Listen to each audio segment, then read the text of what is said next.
વિધિ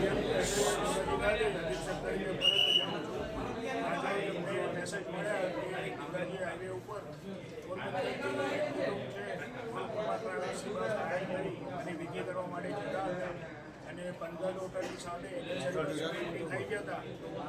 અંદાજે મુસાફરો અમારી હોસ્પિટલમાં 15 જેટલા આવેલ છે. તાત્કાલિક સમાચાર મળતા લગભગ 5 જેટલા ડૉક્ટર 5 જેટલા સ્ટાફ તમામ સર્વાંતને અમે હોસ્પિટલ ખાતે સ્ટેન્ડ બાય રાખેલા હતા. તમામ દર્દીઓને પ્રાથમિક સારવાર આપવામાં આવેલ છે. 15 જેટલા ઉંમડી દર્દી છે.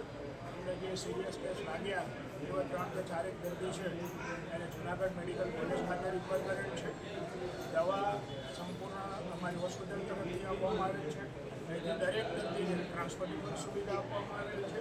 અને જૂનાગઢ મેડિકલ કોલેજ ખાતે પણ ડીન સાહેબનો સંપર્ક કરી ત્યાં પણ અમે મેસેજ આપી દીધો છે કે અમારા 4 દર્દી આવે સિરિયસ છે સારવાર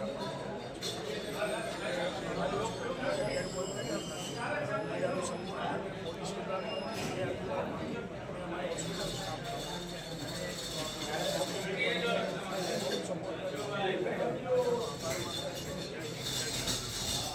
ધોરાજી ડ્રીમ સ્કૂલ પાસે એક ટ્રાવેલ્સની બસ પલટી મારતા 22થી વધારે લોકો ઈજાગ્રસ્ત થયા છે. ધોરાજી સરકારી હોસ્પિટલમાં અને બાકીના બધા જે ડોક્ટરો અને સ્ટાફ પૂરતો હાજરીઓ છે. 3 જણાને રિફર કર્યા છે. 3ની સ્થિતિ ચિંતાજનક છે. બાકીના દર્દીઓની સારવાર અત્યારે ધોરાજી ખાતે ચાલી રહી છે. અને ધોરાજીના સામાજિક સંસ્થાના સૌ આગેવાનો અત્યારે અહીં સેવાકીય પ્રવૃત્તિમાં ખંભે ખંભો મિલાવી અને જે લોકોને ઈજા થઈ છે એમને મદદ કરી રહ્યા છે.